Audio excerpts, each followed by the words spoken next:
আসসালামু আলাইকুম। সবাই আশা করি ভালো আছে। আজকে অনেক দুঃখের সাথে বলতে হচ্ছে, স্বাধীন বাংলাদেশের মাঠে আজ খেতাবপ্রাপ্ত মুক্তিযোদ্ধাদেরকে অপমান করা হচ্ছে, যেটা আজকে পেপার পত্রিকা বা আমাদের সোশ্যাল যে মিডিয়াগুলো আছে ওইগুলোতে আমরা দেখলাম যে চৌদ্দগ্রামে একজন মুক্তিযোদ্ধাকে খেতাবপ্রাপ্ত একজন মুক্তিযোদ্ধাকে তার গলায় জুতার মালা পরাইয়া পুরা গ্রাম ঘুরাইতেছে। ঠিক আছে, তো এইটা দেখার পরে আসলে আমরা যারা মুক্তিযুদ্ধের পক্ষে কথা বলি, বাংলাদেশের পক্ষে কথা বলি, তাদের অনেক আফসোস লাগে যে হায় এটা কি, যারা এই দেশটাকে স্বাধীন করছে, যারা এই দেশের জন্য জীবন দিয়েছে, যারা এই দেশের জন্য পঙ্গুত্ব বরণ করছে, এখন তাদেরকে স্বাধীন দেশের মানুষেরা, নতুন স্বাধীন দেশের মানুষেরা তাদেরকে গলার মাঝে জুতার মালা পরাইয়া পুরা গ্রাম ঘুরাইতেছে।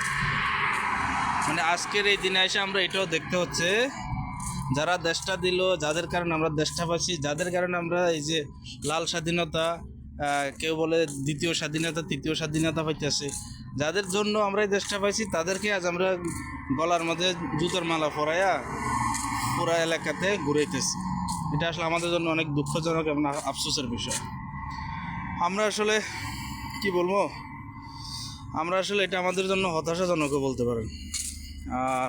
আফসোস, আমরা যারা সাধারণ মানুষ বা যেই দলে করি না কেন, কয়েকটা জিনিস আছে, এই জিনিসগুলোর বিষয়ে আমরা আসলে এক থাকা দরকার, যে মুক্তিযুদ্ধ, বাংলাদেশ, ঠিক আছে, এই জিনিসগুলোর বিষয়ে আমাদেরকে সবসময় অ্যালার্ট থাকা দরকার। কারণ এগুলো না হলে তো আমরা হতাম না। আজকে যারা তৃতীয় স্বাধীনতা, দ্বিতীয় স্বাধীনতা বলতে আছে, প্রথম স্বাধীনতা না হলে, মুক্তিযুদ্ধ না হলে আজকের এই তৃতীয় দ্বিতীয় কোনো স্বাধীনতা আমাদের কাছে থাকতো না। তো এখন আমরা কি করতেছি, যারা আমাদের স্বাধীনতা দিল, একটা দেশ দিল, একটা আমাদেরকে একটা স্বাধীন পতাকা দিল, তাদেরকে আমরা জুতার মালা পরাই তাদেরকে আমরা সম্মান জানাইতেছি। এটা আসলে আফসোসের বিষয়। ঠিক আছে, তো ইনশাল্লাহ দেখা যাক সামনে আর কত কি দেখতেছে। আমার কেন জানি মনে হইতেছে বাংলাদেশ আস্তে আস্তে বাংলাদেশ থেকে পূর্ব পাকিস্তানের দিকে দাবিতে হচ্ছে। মানে এখন এমনটা পরিস্থিতি হয়েছে, যারা স্বাধীনতার এগেনস্টে ছিল ওই শক্তিটা এখন আস্তে আস্তে মাথা ছাড়া দিয়ে উঠতে আছে।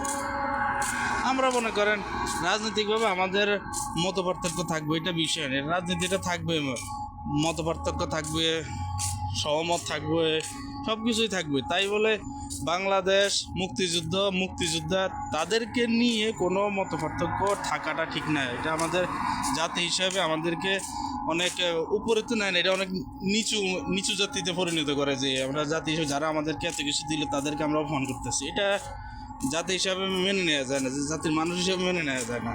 ঠিক আছে।